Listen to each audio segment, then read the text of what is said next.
It's 8:30. Good morning. I'm Ian Crouch with Hunter News. Two men are assisting police with their inquiries after a pursuit through Cessnock this morning. Officers noticed a Hyundai being driven dangerously on Vincent Street at 3 a.m, with the car speeding off when they tried to pull it over. The car disappeared into bushland off Racecourse Road, with officers in a four-wheel drive arriving to see two people running off. One was rounded up by the police dog while the other is still on the run. A third person was arrested at the scene. A paramedic has been assaulted after trying to assist a man in Muswellbrook on Sunday morning, and the Health Services Union is calling for more resources to protect ambulance officers. A 19-year-old male patient became aggressive and lashed out at the paramedic, biting him on the arm enough to draw blood.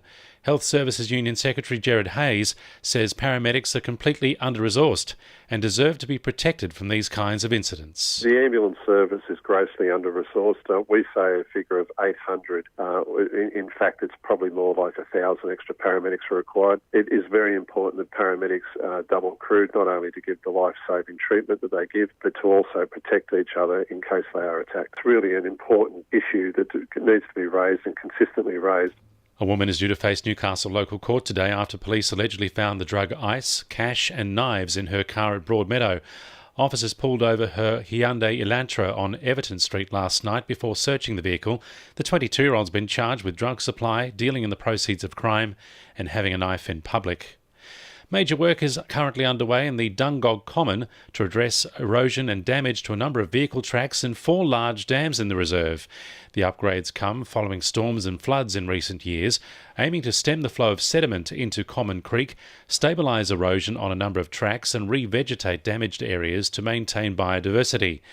Lorna Adlam from Hunter Local Land Services says although the work has been successful so far, there's still a way to go. There will be some more follow-up work coming this spring, some extra planting of sedges to maintain those worked-on areas over the longer term, and we'll also be applying some native grass seed to some areas as well to bring back more ground cover and maintain the biodiversity of the pastures and the ground cover across the common. A concept plan has been revealed for a massive sports complex at National Park in Newcastle West. The multi-million-dollar plan includes a host of indoor sports facilities, including pools, netball and basketball courts, as well as a cricket pitch and a lawn bowling green. A new grandstand is also being proposed at the athletics track. The Hunter Sports Centre of Excellence is one of 9 proposals being considered for council-owned land across the road from Marketown. Petrol prices are on the rise just in time for the October long weekend, so if you need to fill up, the NRMA is urging you to do it sooner rather than later. The cheapest petrol we've found so far is at the Metro at Taro, which has 91 unleaded for 105.7 cents a litre. NRMA Regional Corporate Affairs Advisor Helen McCarlius says if you need to fill up, it's not a bad idea to look around at a few different stations to find the cheapest. We encourage Hunter motorists to use the NRMA app to shop around because it allows you to compare petrol prices either along the route that you're taking when you're travelling or within your local area. Sport for our sponsor PRD Nationwide East Maitland. Newcastle Jets Chief Executive Laurie McKenna is looking for a strong fan presence at the Jets season opener against the Mariners in Gosford.